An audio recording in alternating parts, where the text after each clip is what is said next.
안녕하십니까. 오늘의 주제는 양양화학에서 사실 겨울에 이제 좀 다루면서 충분히 다루지 못했던 부분들에 대해서 조금 다뤄보려고 합니다. 바로 양지라고 하는 개념인데, 이 양지라고 하는 게 이미 선진유학에서 선진유학이라 하면 선진적인 유학 뭐 이런 뜻이 아니고 진나라 진시황 이전의 유학을 얘기를 합니다.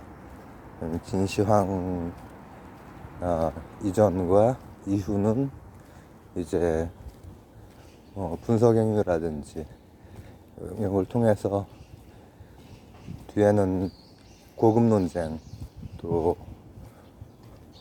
훈구학 이런 것들 전환이 됐기 때문에, 물론 이제 동중석 때 이제 유교가 좀 자리를 잡게 되죠. 근데 이제 선진유학에서의 맹자 역시도 양지를 얘기를 합니다. 이제 맹자 하면은 항산과 항심을 얘기하고 역성혁명을 얘기하고 양해왕과의 그 대화, 그 유명한 대화, 하필리 이런 대화가 있지만은, 그때의 양지는 이 뭐냐 하면은 보통 성선설 이렇게 이제 맹자를 얘기를 많이 하죠. 그리고 순자를 성악설 이렇게 얘기를 많이 하고, 뭐 교양 수준이나 아니면은 뭐 어떤 시험 준비나 이런 데는 이제 그렇게 이제 해야죠. 그러나 둘 다 유가인 건 아시죠? 둘 다 유가입니다. 라이니지에는 맹자가 들어가긴 하지만은 후대에 이제 신유학에서의 일이고, 보아하니까 이제 불교도 다 라이니지가 있거든. 석가모니부터 해가지고 달마, 해능 이게 다 있으니까는 육아에서도 이제 비싸게 만드는 거야. 만드는 건데, 그때 이제 맹자가 이제 정통이 되죠. 근데 맹자랑 순자랑 차이는 사실상 성에 대한 차이가 사실상 없어요. 왜냐하면은 맹자 결국 이제 사육이 문제인데, 양쪽 다 사육이 있고, 양쪽 다 그걸 넘어설 수 있는 것이 있고, 그 넘어설 수 있는 것이 양지 같은 것이냐 아니면 예 같은 것이냐, 이 차이죠. 물론 현실적으로 더 인간의 성에 대해서 식색밖에 더 있나 이렇게 이제 했던 게 순자이긴 합니다. 그러나 그걸 악하다고 한 적은 없어요. 식색의 욕구가 당연한 것이고, 식색의 욕구가 그 자체로 악하진 않죠. 공동체 내에서 이제 불선한 행동으로, 실천으로 드러날 수는 있겠지만, 그리고 맹자 같은 경우에는 이 사육이 가리고 해가지고 지금 엉망인 건 사실이다. 그러나 우리에게는 네 가지 단서, 정말 우리가 누구인지 알 수 있는 사덕인의예지라고 하는 그 사덕. 거기에서 삐져나온 단서가 있다라는 거는 어린이가 우물로 빠지려고 할 때 이렇게 딱 구하는, 애기가 막 우물로 기어 들어가려고 할 때 이런 측은지심부터 시작해서 인의예지에 해당되는 수호지심, 뭐 시비지심, 사양지심. 지금 순서를 제가 지금 순서 다시 좀 이따 맞춰야 됩니다. 이런 게 있다. 그런 단서가 되는 것이 있다. 이렇게 뭐 나름의 논증을 하거든요. 이제 맹자 같은 경우에는 동양 철학치고는 굉장히 논리적이거든. 물론 논리학이나 이런 입장에서 볼 때는 조금 헐거운 논증인데 어쨌든 그렇게 논증을 해. 그 논증을 해서 그렇다면은 그런 이미 가지고 있는 타고난 선한 성이 제대로 그걸 자꾸 잃어버려. 방심이라고 하는 게 방심하지 마. 이거 그 방심, 그 방이 이제 놔버리는 거거든, 마음을. 자꾸 방심을 해서 구방심만 하면 된다. 그 놔버린 마음을 구하기만 하면 된다, 제대로. 이제 그런 말씀을 하십니다. 그리고 이제 이미 우리 성 안에 이치가 풍부가 되어 있기 때문에 우리는 이미 알고 있다는 거야. 양지라고 하는 게 이제 그런 맥락에서 쓰인단 말이죠. 근데 이제 양명이 되면은, 그래서 이제 그거를 향해서 성리학 정도 되면은, 그 시기쯤 되면은 그거에 대한 공부를 그렇게 한단 말이죠. 경물치지, 바로 앞쪽에 말씀드렸지만은 비롯해서 많은 공부를 해. 많은 수행을 하고, 수양론에 해당되는. 근데 왕수인 선생이 볼 때는 이게 말이 안 되는 얘기 같아. 왜냐하면은 지금 여기서 즉각적으로 실천할 수 있는 마음, 심외 무물, 마음 바깥의 것을 가지고 어떻게 즉각적인 실천이 가능하지? 라고 하는, 제가 그래서 이제 경물이라고 하는 거는 사사마다 제대로 바로잡는 것이다, 이 얘기를 했는데, 근데 동일한 어휘를, 양지라고 하는 어휘를 왕수인 양명학에서도 이제 쓰잖아요. 쓰는데 미묘한 차이. 어떤 차이가 있느냐, 이제 이런 겁니다. 양지라고 하는 맹자의 포괄적인 성이 선하다고 하는, 비록 놓쳤고 사욕에 가려져 있고 하다고 해도 선하다고 하는,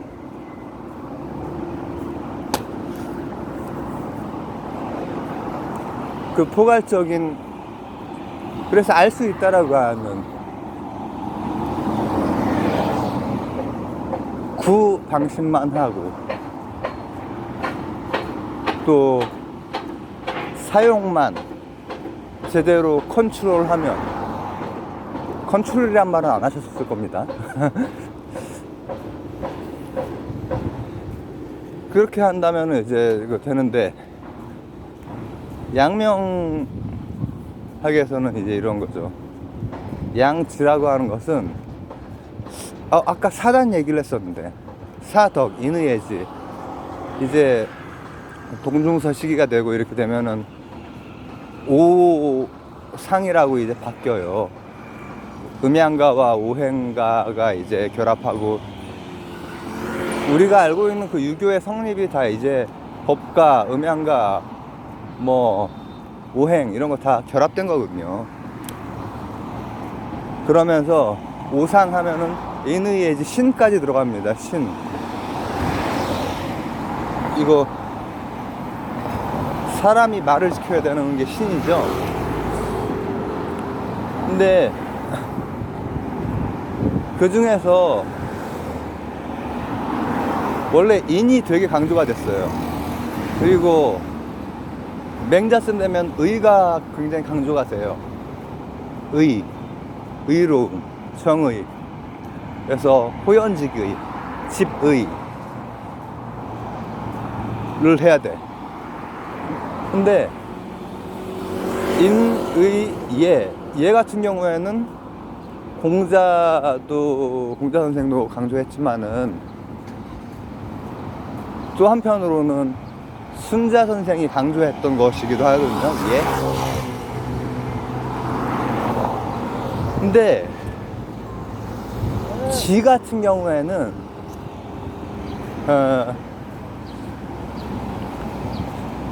이제 실제로는 그 단서가 되는 게 십이지심이거든요. 옳고 그름을 같이 판단을 제대로 할 수 있느냐. 근데 그게 상당히 뒤쪽으로 밀려나 있잖아요. 밀려나 있어. 근데 현실에서 되게 중요한 것은 다름을 얘기하는 게 아니라 틀린 것 틀린 것에 대한 판단, 이게 현실에서는 굉장히 중요하죠. 그리고 양명학에서의 양지라고 하는 것은 바로 그 십이지심, 옳고 그름을 우리는 바로 알 수 있다라고 하는 거야. 상식적으로, 합리적으로 바로 알 수 있는 존재라고 하는 거죠. 우리의 마음이라고 하는 주체가 즉각적으로 인식의 주체이기도 하고, 또 실천의 주체이기도 하고, 그 실천에는 늘 선택, 판단이 필요할 텐데, 특히나 어떤 갈림길에서는 옳고 그름을 판단해야 돼. 그러니까 맹자의 포괄적인 양지에 비해서 훨씬 더 옳고 그름을 판단할 수 있는 능력이라고 하는 것으로 이제 양지가 쓰이게 되는 거죠. 그래서 오늘은